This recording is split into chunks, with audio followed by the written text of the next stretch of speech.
on se retrouve comme chaque semaine avec Thibaut Leclerc, notre spécialiste gastronome. Bonjour Thibaut. Bonjour. Et aujourd'hui, je crois que c'est l'un de vos péchés mignons qui est au menu, c'est le pissenlit. Ah oui, je peux pas m'en cacher, c'est ma salade préférée de très très loin.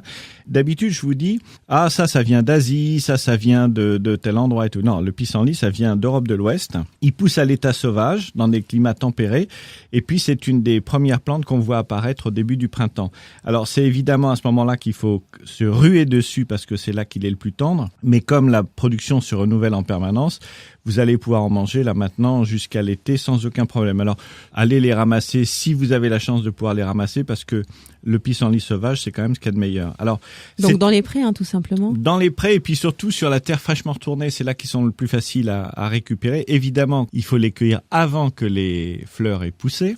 C'est une plante qui est à la fois potagère, qui est médicinale et qui est mellifère. Alors, comment est-ce qu'on le choisit d'abord, le pissenlit ? Les feuilles peuvent être très très grandes, elles peuvent faire jusqu'à 20 cm, mais prenez les plus petites, prenez-les le plus tendres possible, c'est-à-dire les plus jeunes possibles.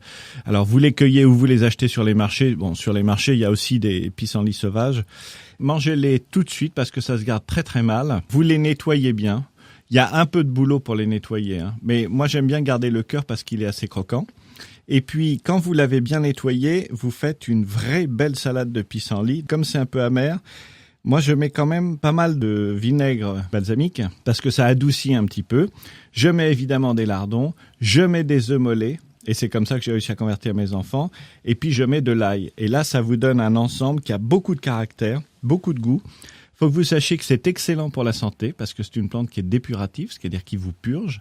C'est très très bon pour le foie. C'est une plante qui est diurétique. C'est bourré de vitamine C. Il y a beaucoup de calcium. Alors là, je vous parle de la salade, mais vous savez qu'on peut faire aussi des infusions de pissenlit.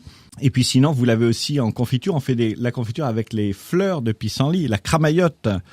Voilà, profitez-en et faites-vous plaisir parce que c'est un vrai régal et l'avantage, c'est que si vous les ramassez vous-même, ça vous coûte pas cher du tout. Et voilà pour le pissenlit. Une belle balade. Donc partons tous à la cueillette des pissenlits. Merci beaucoup Thibaut Leclerc. Et comme d'habitude, on retrouve cette chronique sur le site www.terroirdechef.com. À très bientôt Thibaut, au revoir. À la semaine prochaine.